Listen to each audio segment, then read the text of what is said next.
Hello and welcome to FP Live. I'm Ravi Agrawal, Foreign Policy's Editor-in-Chief. For most Middle East watchers, the big news last week was that after nearly 14 months of war, Israel and Hezbollah signed a ceasefire agreement. But before the ink on that agreement was dry, another big shift was afoot, this time in neighboring Syria. Rebel groups took control of the country's second city, Aleppo, in less than 4 days of battle. It was a rout. Contrast that with how President Bashar al-Assad took 4 years to gain control of Aleppo, and that too with the help of Russian and Iranian-backed forces. At some level, everything happening in the world right now feels connected. It could be that Russia being preoccupied with the war in Ukraine, and Iran smarting from developments in Lebanon and Gaza, plus a shift underway in Washington, is leading to all kinds of opportunistic moves in other global arenas.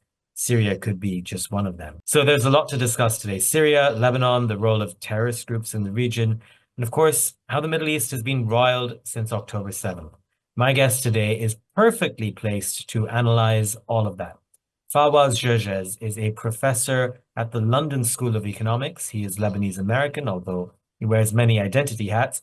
He is also the author of many books on the Middle East, including most recently, What Really Went Wrong: The West and the Failure of Democracy in the Middle East. Fawaz, welcome. Thank you. I'm delighted to talk to you. It's a pleasure to have you on. So let's start with the news out of Syria. How surprising is this? Well, it was really a shock, more than a surprise. What has happened in Syria in the past few days is more of a military and political earthquake.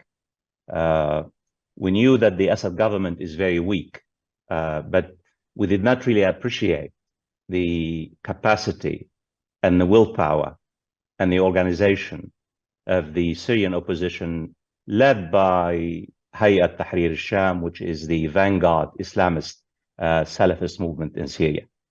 Even though I was surprised or shocked by the stunning defeat of the Assad forces, not just in Aleppo, in many parts of Syria, northwestern Syria, I think reflecting on what has happened, I think we should not have been surprised. Why? The Syrian war has really never ended. It has been dormant since 2019, 2020. And I think the Assad government is a shadow of its former self. There are four reasons, quickly, to really help us to understand why the Assad government, or some part of it, collapsed in the past few days. The state capacity has been degraded a great deal as a result of American sanctions that have really exacted a heavy toll on the Syrian economy and society. American sanctions, and many people don't really know, have pauperized the Syrian population, including the social base of Assad itself. And also Israel's attacks, hundreds of attacks, in particular in the past years, have also degraded the military infrastructure of Syria. And as you've said, Ravi, Syria's main superpower patron or great power patron, Russia, is preoccupied in the Ukraine. And Iran is also preoccupied in Gaza and Lebanon, trying to defend itself.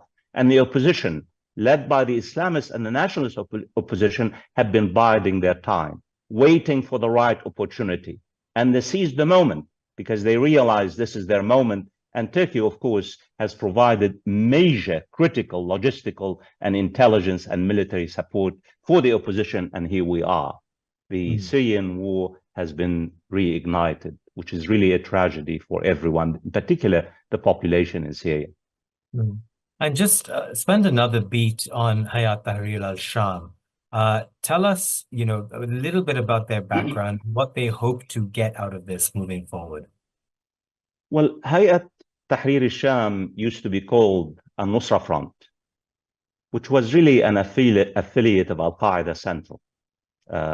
Its leader of Hayat Tahrir al-Sham is Abu Muhammad al-Gulani. And Abu Muhammad al-Gulani was quite a part and parcel of the establishment of the Islamic State in Iraq and Syria. In fact, Abu Muhammad al-Gulani was sent to Syria by Abu Bakr al-Baghdadi, who was the leader of ISIS or the Islamic State.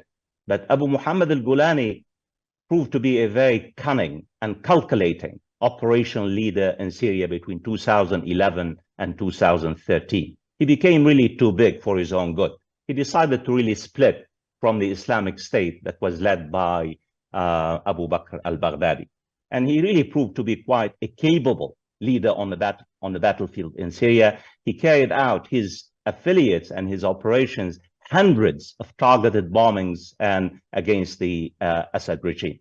So in the past few years, as a result of the defeat of the Islamic State, Abu Muhammad al-Gulani, who was the leader of Hayat Tahrir al-Sham, decided to change the name of al-Nusra Front and decided to really split from Al-Qaeda Central.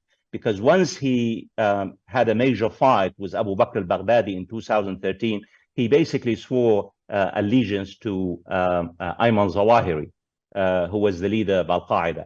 And this tells you a great deal about the civil war that raged within the jihadist camp. I mean, the jihadists are not really as unified and united as they would like us to believe. But in the past few years, Hayat Tahrir al-Sham has developed its own identity, even though it's a Salafi, Sunni movement. Its leaders and Abu Muhammad al-Gulani would like us to believe that not really part of the Salafi jihadist movement on Al-Qaeda. But the big point is the following. Hayat Tahrir al-Sham is the most powerful faction among all opposition. It's the vanguard.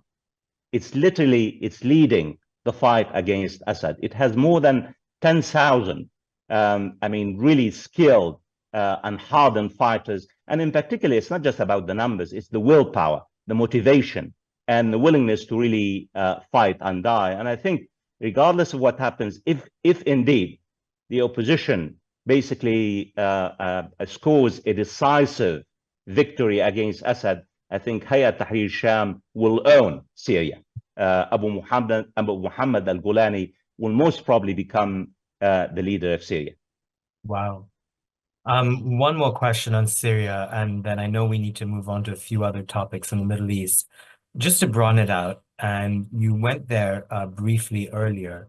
So Syria has been a proxy battlefield for larger international players for a very long time.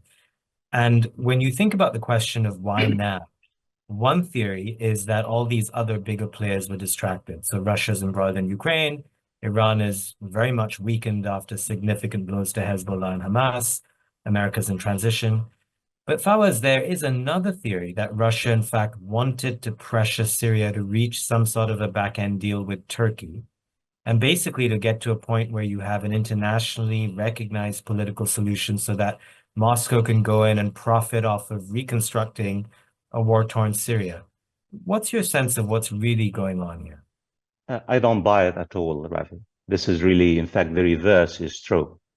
What has happened in the past few days represents a major setback for Russia, a personal setback for the Russian President Putin. It was Russia's military intervention in Syria in 2015 that turned the tide of the war in Assad's favor. And in fact, Hayat Tahrir al-Sham and the opposition view Russia as the enemy. That's it. My take on it, in fact, the reason why the opposition, both the Islamist and the nationalist opposition, decided to really strike now, because they realize that Russia has been pooling its asset of Syria in the past 3 years. Russia really now has a very tiny contingent, mainly Air Force. But I think it's Turkey that really played a key role, allegedly played a key role, according to my understanding.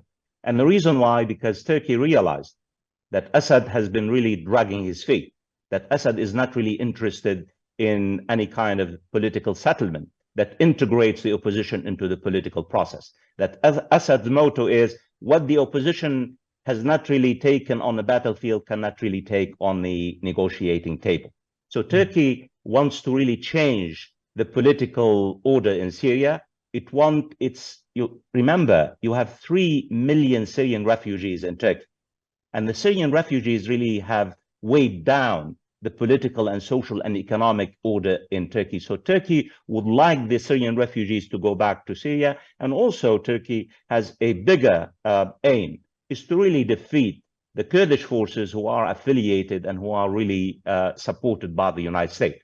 So basically to force Assad to integrate the opposition into the political process and have a political solution, and also to really strike against the Kurds, who are basically in President Erdogan's eyes represent a strategic threat to Turkey, both in Syria and also within the Turkish political system.